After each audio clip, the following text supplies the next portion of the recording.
Hi, hello everyone. This is Chakit from VAC Global Education.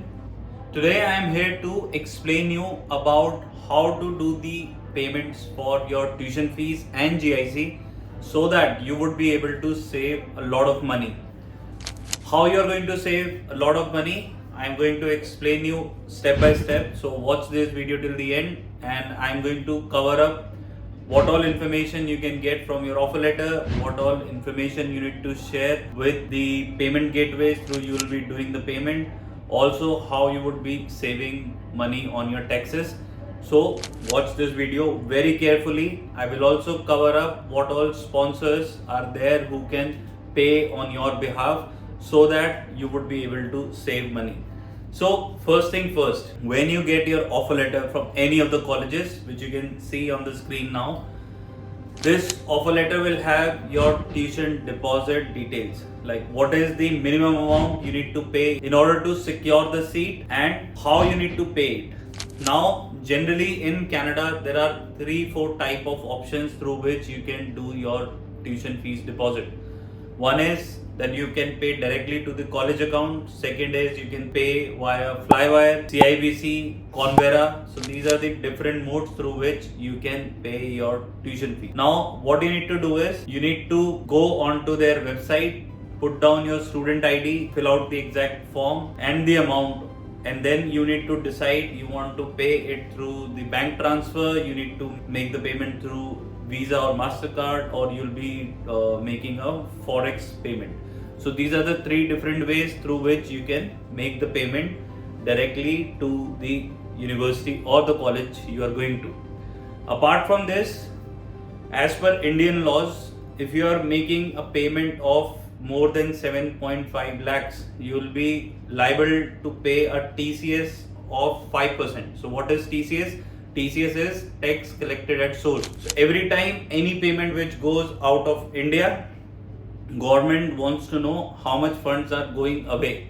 So in order to determine how much funds are being transferred outside India, they collect the tax part against your PAN card, which you can claim when you file your tax returns against your PAN card.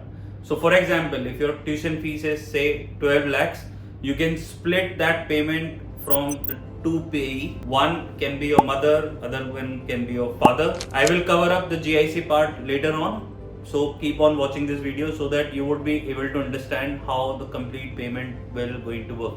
So coming back to the topic, so let's say your payment is 12 lakhs, you pay 7.5 from your father's account and the rest amount you can pay from your mother account. That way, instead of 5% TCS, you will be only paying 0.5.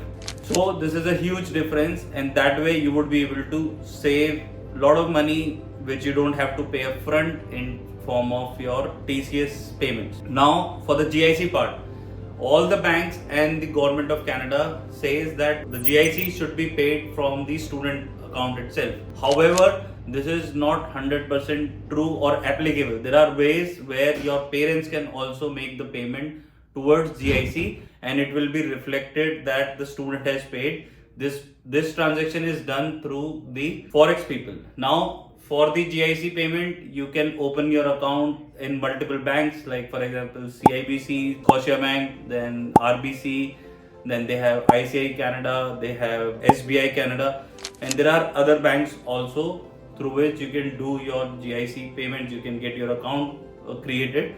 Once the account is created, that has your name, that has your account number, that has the SWIFT code. So all the details is mentioned on that letter, and then you can take that letter to the bank and the bank can do the direct transfer from your account to the account which you have opened in Canada. So since the GIC amount is 10,000 plus processing fees, for example Scotiabank charge $200, CIBC charge $150, so this amount always remain less than 7.5. So you don't have to pay 5% TCS. 5% TCS will only be applicable if all the payments are going from one PAN card itself. So for example, your parents, your father is paying your tuition fees also plus your GIC also. That way the TCS amount will be 5%. Otherwise, if you are paying it from your own account, then it will be only 0.5%, which you can also claim once you will file your ITR later on in the following year. So that way you would be able to save money. This is the process. All the information is mentioned on your offer letter and the letter which you are going to get from the bank in which you will be opening your GIC account. So you guys don't have to worry about anything that any consultant you would have to pay to the consultant to transfer the fees. Nothing like that. All the money goes from your account, your parents' account to the university or the college or your GIC account. That way the whole process remains streamlined. And if you have any questions regarding GIC payment, regarding your tuition fee payment and how to do the entire process, we are here to help you.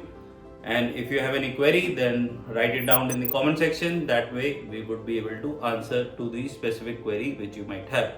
So if you have liked this video, hit the like button, share it with your friends and family, and subscribe to VAC for more Canada updates. Take care. Bye-bye.